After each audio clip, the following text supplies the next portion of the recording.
مرنے کے بعد بھی اولاد سے رشتہ ٹوٹتا نہیں ماں باپ کا۔ جس طرح زندگی میں والدین کے حقوق ہیں اولاد کے ذمے، مرنے کے بعد بھی والدین کے حقوق اولاد کے ذمے واجب الادا ہوتے ہیں۔ مختلف احادیث میں ان کا ذکر موجود ہے۔ پہلا حق الصلاۃ علیہما، ان پر جنازہ پڑھنا ہے۔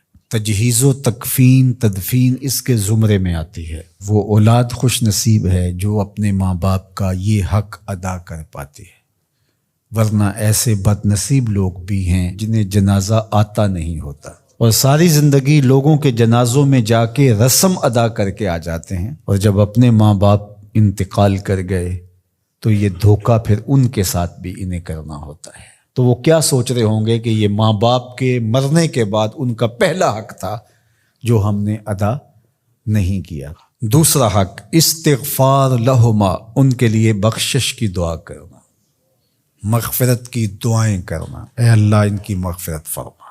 تو یہ بات ذہن میں رکھیے، جس طرح باپ کی ماں کی دعائیں اولاد کے حق میں قبول ہوتی ہیں، اس طرح اولاد کی دعائیں والدین کے حق میں قبول ہوتی ہیں۔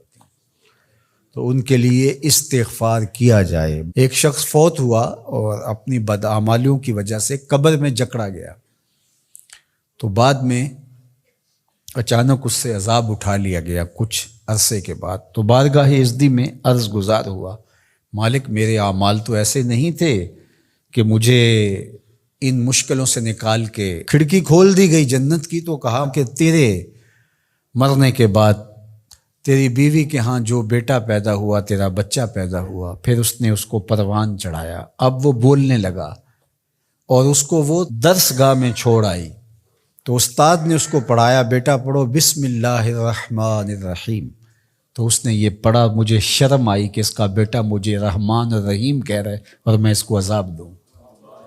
اللہ اکبر۔ اولاد نیک ہو تو اس کا فائدہ ماں باپ کو پہنچتا ہے۔ ایک حق یہ بھی ہے کہ اولاد نیک ہو، چونکہ اچھے اور برے اعمال قبر میں ماں باپ کو پیش کیے جاتے ہیں۔ اچھے ہوں تو خوش ہوتے ہیں، برے ہوں تو انہیں تکلیف پہنچتی ہے۔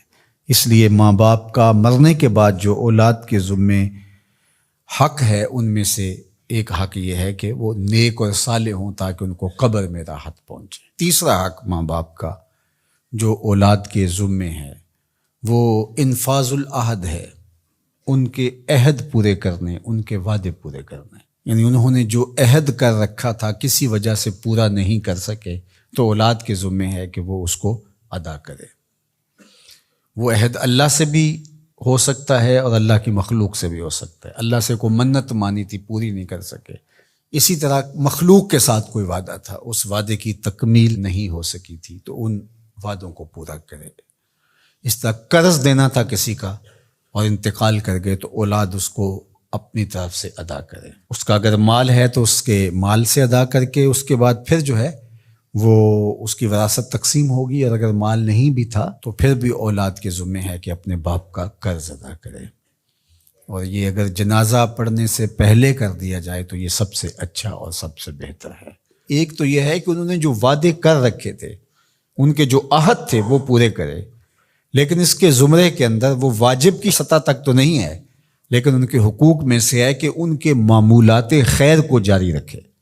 یعنی جو وہ اچھے کام کرتے تھے، غریبوں کی مدد کرتے تھے، لوگوں کو کھانا کھلاتے تھے، اپنے علاقے کی مساجد کی ذمہ داریاں لیے ہوئے تھے، مدارس کی ذمہ داریاں لیے ہوئے تھے، غرباء کے علاج معالجے کی ذمہ داریاں لیے ہوئے تھے، اس طرح اور رفاہی ذمہ داریاں اپنے ذمہ انہوں نے لے رکھی تھی، تو ان کے انتقال کے بعد اگر صلاحیت اور حالت مالی ایسی ہو تو اولاد کو اس تسلسل کو ٹوٹنے نہیں دینا چاہیے کہ یہ نہیں ہے کہ اب والد صاحب چلے گئے، ماں چلی گئی تو غریب رشتہ دار جو پردے سے ان کی مدد ہوتی تھی اور ان کے گھر کا چولہا جلتا تھا، تو ماں کے جانے کے بعد اب اولاد کہے کہ یہ آپ کا اور اس کا تعلق تھا، وہ چلی گئی تو کام ختم نہیں۔